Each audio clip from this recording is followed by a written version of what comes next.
A pocos kilómetros de la ciudad de Luxor, situado al oeste del río Nilo, se encuentra el Valle de los Reyes, una necrópolis utilizada desde el año 1500 a.C., donde se encuentran las tumbas de la mayoría de los faraones del Imperio Nuevo, incluyendo quizás la más famosa, la de Tutankamón. Les voy a mostrar las tumbas que visité y les voy a contar un poco de qué es todo esto que estamos viendo.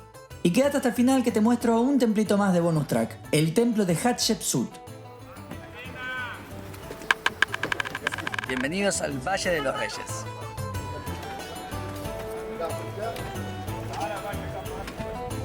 El precio de la entrada incluye el acceso a 3 tumbas de tu elección, dentro de las que están abiertas ese día, ya que no están todas abiertas todos los días y las van rotando. Ciertas tumbas, como las de Ramsés V y Tutankamón, no están incluidas con el precio de la entrada, pero obviamente llegaste hasta acá y es obvio que las vas a pagar. Igual no es para nada caro y la verdad es que vale la pena.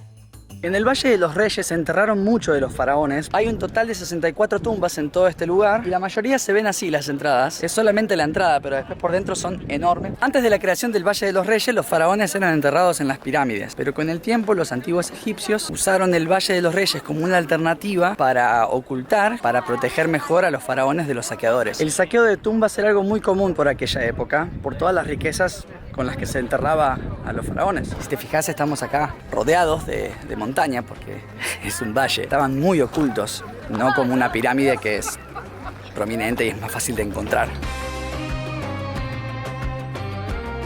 Hay una lista de tumbas que están abiertas por el día, siempre se eligen tumbas distintas y con la entrada podés elegir 3. Te cuento un secreto, en realidad podés visitar más de 3 tumbas, por el módico precio de lo que acuerdes con el que está cuidando la entrada. Cada vez que visitas una tumba, el señor que está cuidando te agujerea un cartoncito como si fuese el boleto del tren. Así que si llegan a un entendimiento, mediante algún billetín, digamos, si te acompaña Don Soborno, esa marquita puede no existir y vos podés visitar más tumbas. Así que lleven efectivo. Hace mucho calor.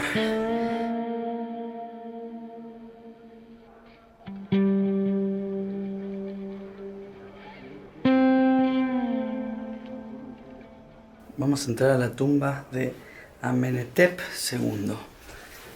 Ya es una locura la entrada. No puedo creer que todo esto haya sido desenterrado. A la mierda. Dios, si sigue bajando. ¡Ay, qué fresquito que está acá! Bueno, ese día parece que fuimos los únicos en ingresar a la tumba de Amenhotep II porque estaba cerrada. Está cerrada, me metí en una tumba cerrada. Nos metimos en una tumba que estaba cerrada, pero si me metía un minuto antes nadie se daba cuenta. Ahora sí, mirá estos jeroglíficos. Tienen un pedacito de cartón para abanicarme. Mirá el techo, mirá el techo. No, los colores cómo se conservan.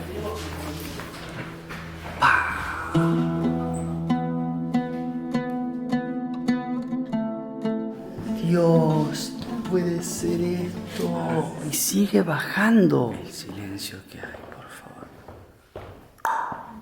Y sigue. Vine por la tumba y me quedé por el silencio.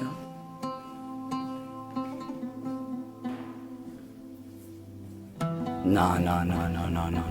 Mira esto. Ahí está el sarcófago. Ahí está el sarcófago.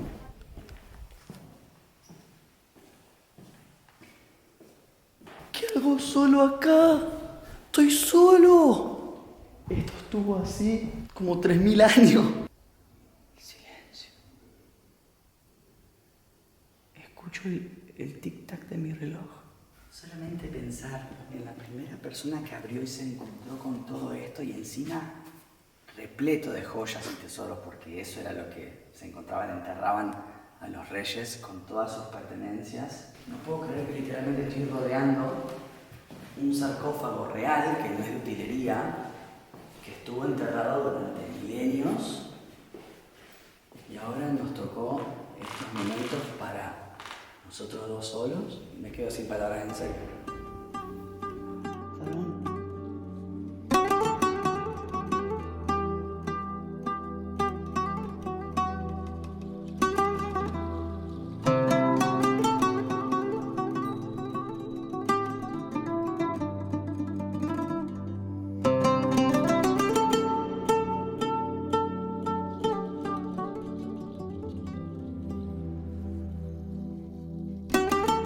Esta es la segunda tumba, la número 14.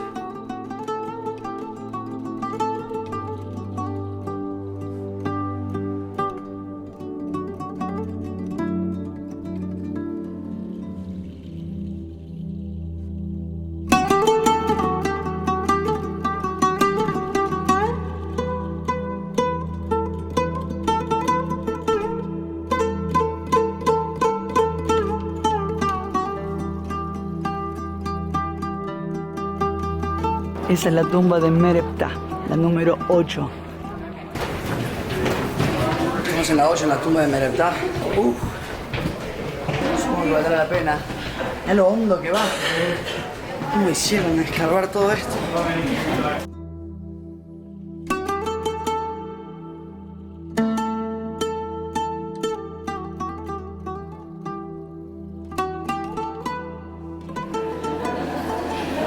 Ahí se ve el sarcófago más grande, el de más afuera, y uno de los sarcófagos internos. O sea, está bueno que se puede ver la inmensidad del lugar, hay demasiada gente, y no sé si es que ya vi la tercera, pero es la que menos me impactó. Los pocos jeroglíficos que hay son estos que hay ahí arriba, color amarillo fuerte, pero en la tumba anterior era todo así, por ese tema me impactó un poco menos. O sea, ahora vamos a ver el sarcófago que está ahí abajo. Si mi máster en egiptología de 10 años de la Universidad de Cairo no me enseñaron mal, creo que este sarcófago estaba adentro de este otro más grande. Este tipo le dio una libra a este para que lo deje subir ahí. Todo es negociable en Egipto.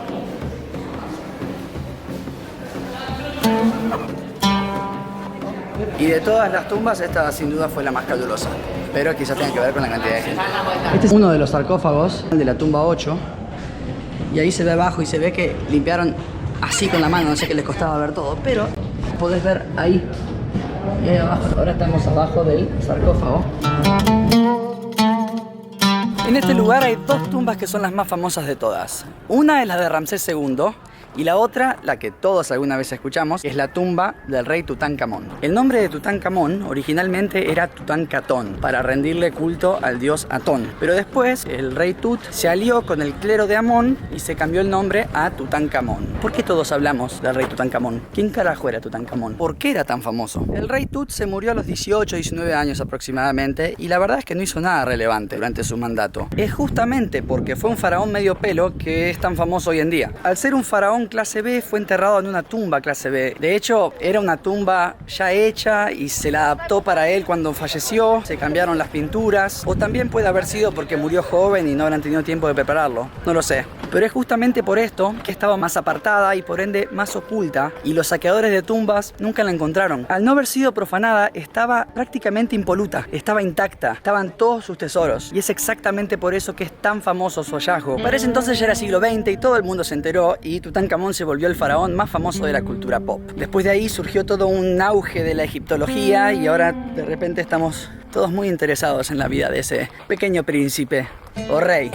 Pero hay una razón mucho más importante y obvia de por qué Tutankamón es el faraón más famoso de nuestros tiempos, y es la maldición. ¿Pero qué es la maldición de Tutankamón? Para entender la maldición hay que irnos al año 1922, cuando el arqueólogo británico Howard Carter, financiado por un tipo llamado Lord Carnarvon, encontró la tumba de Tutankamón en este valle. ¿Qué ves?, le preguntaron. Cosas maravillosas, respondió Howie. El descubrimiento fue increíble porque la tumba estaba intacta, el sello de la puerta todavía estaba sin tocar y estaba llena de tesoros y cosas que habían estado enterradas más de 3000 años. Pero lo que hizo que todos hablaran de esto no fue el tesoro, sino lo que ocurrió poco después. Lord Carnarvon, el que puso la tarasca, murió los pocos meses después de que abrieran la tumba. Y claro, la prensa no tardó en conectar su muerte con unas supuestas inscripciones encontradas en otras tumbas que decían algo como: la muerte golpeará a aquel que turbe el reposo del faraón. Aunque esa inscripción jamás se encontró en la tumba de Tut, la idea de la maldición pegó fuerte y la historia se volvió súper famosa. Tampoco ayudó que al año siguiente murieran el hermano de Carnarvon, el excavador que rompió el muro de la tumba o la persona que se encargó de sacarle las radiografías a la momia. Se llegó a decir hasta que Carter la había quedado, pero es todo mentira, el chabón vivió muchos años más. Pero bueno, a la gente le gusta creer y hasta hoy en día se sigue relacionando a Tutankamón con la maldición. Allá de fondo está la famosa tumba del rey Tutankamón.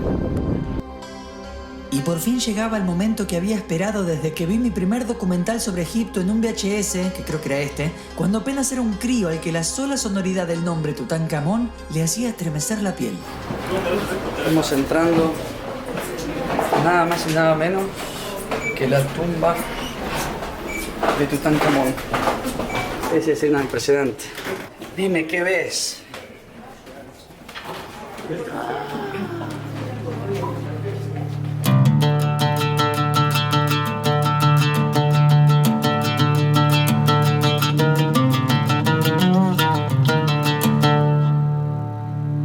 Mi cara cuando vi a Tutankamón por primera vez. Ahí está Tutankamón.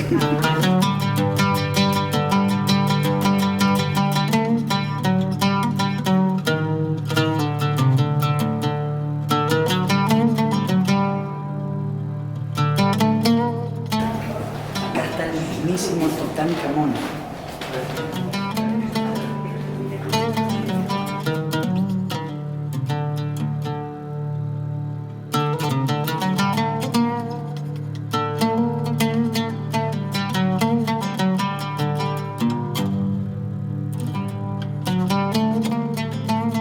Lo que se puede observar dentro de la tumba, además de los restos del faraón, son los jeroglíficos excelentemente conservados y el sarcófago. Todo lo demás que se encontraba en la tumba está exhibido en el Museo del Cairo.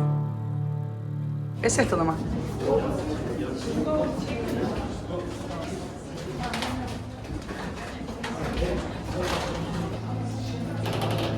Me voy del Valle de los Reyes habiendo tachado un pendiente importante en mi lista de cosas que hacer en la vida. Me voy conforme con un pensamiento latente. Las personas enterradas en este lugar no habrán logrado la vida eterna como ellos la imaginaban, pero la verdad es que se murieron hace 3000 años y todavía estamos hablando de ellos. Y dentro de 100, 200 o 1000 años, cuando nadie se acuerde de mí ni de este video, la gente va a seguir sabiendo quiénes son y quiénes fueron los que yo estoy dejando atrás en este valle.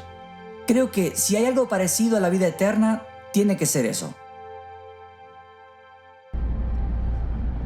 Bueno, después de esa profunda reflexión, ahora sí, desde el Valle de los Reyes tomamos un taxi directo a un templo que está bastante cerca, el templo de Hatshepsut, uno de los monumentos más impresionantes del Antiguo Egipto y construido en honor a la primera faraona. Estaba muy bueno, mira.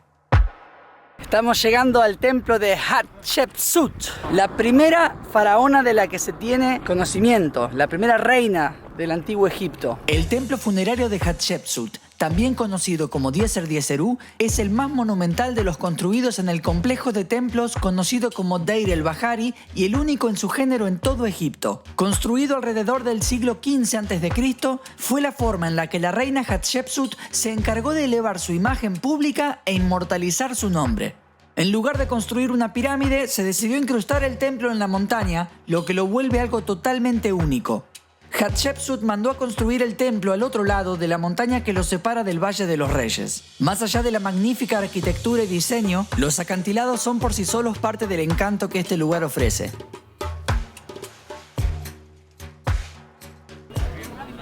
Es una locura lo grande que es esto. Hatshepsut es la primera mujer al poder de la que tenemos conocimiento, o sea, fue la primera faraona. Me encanta cómo es un desierto con un calor de cagarse, pero en el fondo se puede ver todo el verde. Estas montañas son una locura, son una locura. La particularidad de esta esfinge que tengo acá atrás es que se ve que todavía tiene rastros de color. Nos da una idea de cómo posiblemente puede haber sido la esfinge de Giza, toda coloreada. Todo tenía color. Yo no me imaginaba los jeroglíficos así. El templo estaba destinado a ser un lugar para honrar a la reina luego de su muerte y para que su espíritu continuara recibiendo adoración y ofrendas. Las pinturas del templo narran la historia de su reinado y su relación con los dioses. Seguramente ese mambo que tenían con el este y el oeste era porque adoraban al dios Sol. Sale por el este, se pone en el oeste y bueno, vida, muerte. Seguro venía por ahí.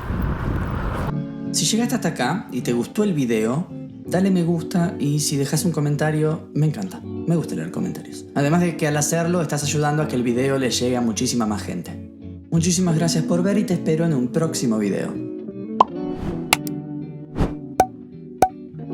Mientras estaba editando vi que acá Tutankamón como que está parpadeando y nada, parpadea.